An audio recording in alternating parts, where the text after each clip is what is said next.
Yes, hello, good day sa lahat. So, ngayon naman ituturo ko sa inyo paano kayo mag-create ng account dito sa BitGet, okay? Ng wallet nyo. So, ito ay same lang din naman ng Binance, pero medyo mahirap mag-create ng account so far sa Binance dahil nakaban ito sa Philippines.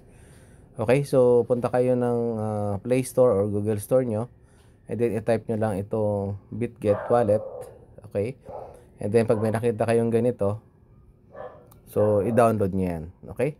So sa ngayon, sa akin na i-download ko na.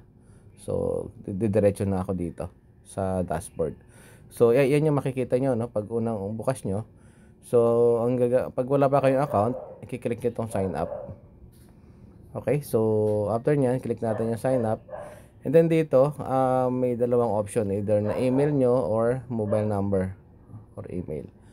Okay, so lagay nyo dyan, then password, and then click nyo itong I have read the privacy. Okay, and then click create account. Okay, so sa akin gagawa muna ako ngayon. Okay, so after na ilagay ko na yung email ko at yung aking password, so i-check ko na itong I have read dito sa baba. Okay, and then click natin yung create account. Okay, so create account. Okay, so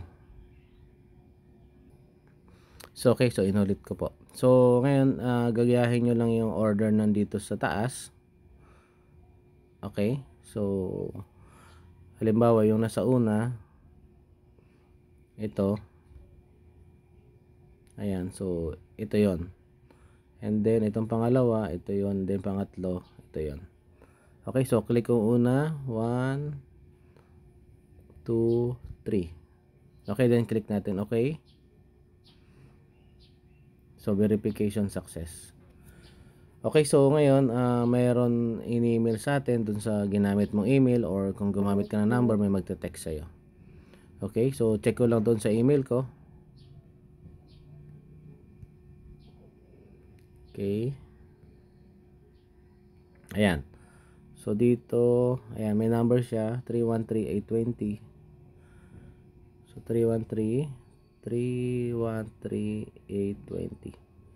Okay, so ayan. So dito pwede nyo i-fingerprint unlock or enable later. Okay, so sa akin pwede ko na itong i-enable. So ilalagay ko lang to. And then ayun.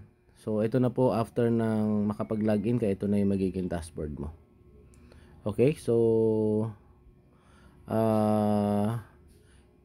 so dito ang next na gagawin natin, kailangan mo pang magpa-verify. Okay, so wait lang ha.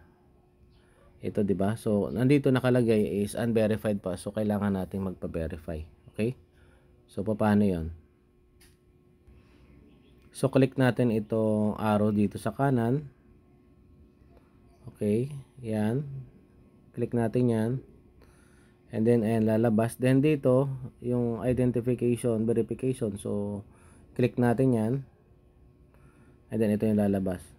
Okay? So kailangan dito ay sa level 1 na verification. So ang kailangan nating mag-submit itong mga to. Itong government, okay?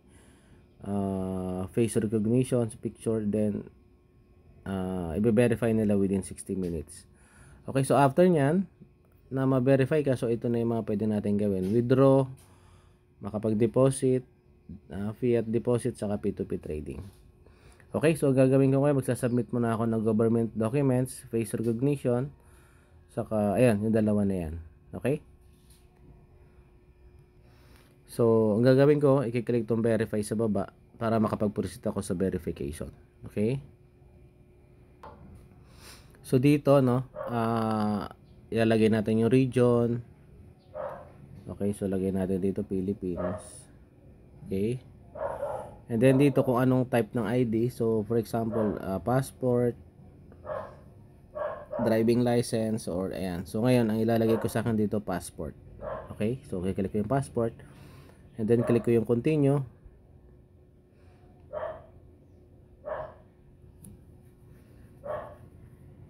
And and then non-resident of US, and then click continue.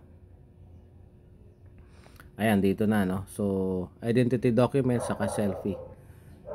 Okay, so click ko yung continue.